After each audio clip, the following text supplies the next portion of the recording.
The wolves possess a lethal grace, but in this terrifying vertical arena they are prisoners of the forest floor. Evolution is a master of specialization, but every gift demands a sacrifice. The orphan's left hind leg slips again, a terrifying plunge halted only by the desperate grip of its front paws.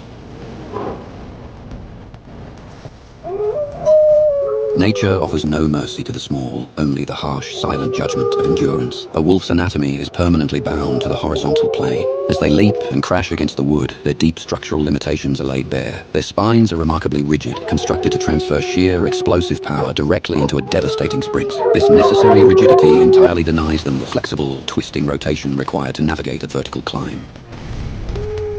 An ancient hunger, driving the pack to test the vulnerable. But energy is a predator's most precious currency. When the prize remains just out of reach, the collective will begin to fracture. The many concede to the impossible, yet one remains. For this lone hunter, instinct overrides the logic of the pack. Above him, the fragile line between survival and oblivion is fiercely tested. A sudden slip. The balance of life shifts in a single heartbeat. The predator surges, sensing the heavy burden of survival has finally broken the orphan. But nature's harsh fairness dictates the prey must fight just as fiercely as predator.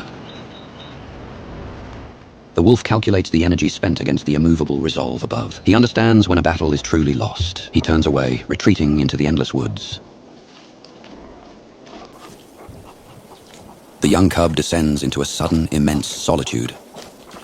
A silent climb down toward a world he must now navigate alone.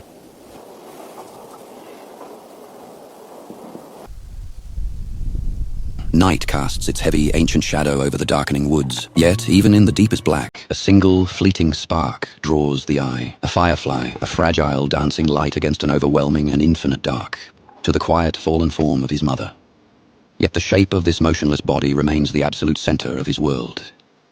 He presses against her silent frame, seeking the ancient, unbreakable comfort of kin. The harsh reality of survival will soon demand that he leave her to the forest entirely. But for one last night, this still carcass offers an absolute sanctuary, a profound illusion of safety found in the only embrace he has left to hold.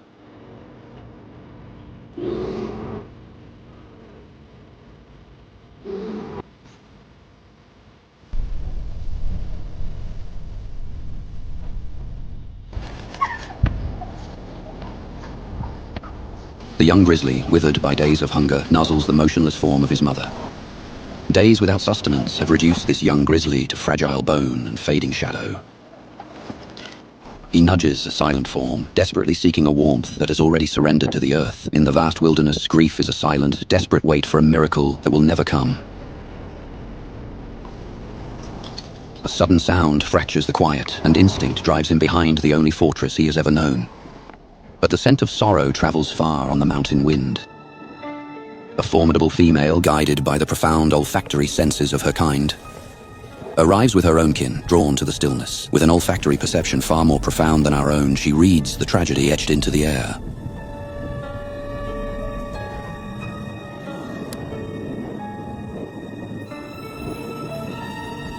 They approach with an uncharacteristic gentle curiosity, yet fear overpowers his deepest need, and he recoils, retreating deeper into the sanctuary of his past. To embrace the living is to let go of the dead, a monumental transition the young mind fiercely resists.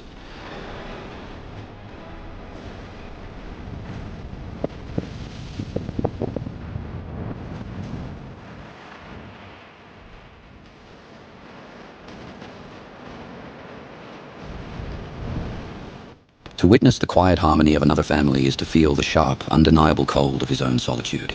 Every shared step and gentle nudge among the departing bears echoes a world he has just lost. A final, lingering gaze rests upon the one who gave him life, searing her image into his memory. He steps out from the shadow of death, running with sudden conviction towards the living.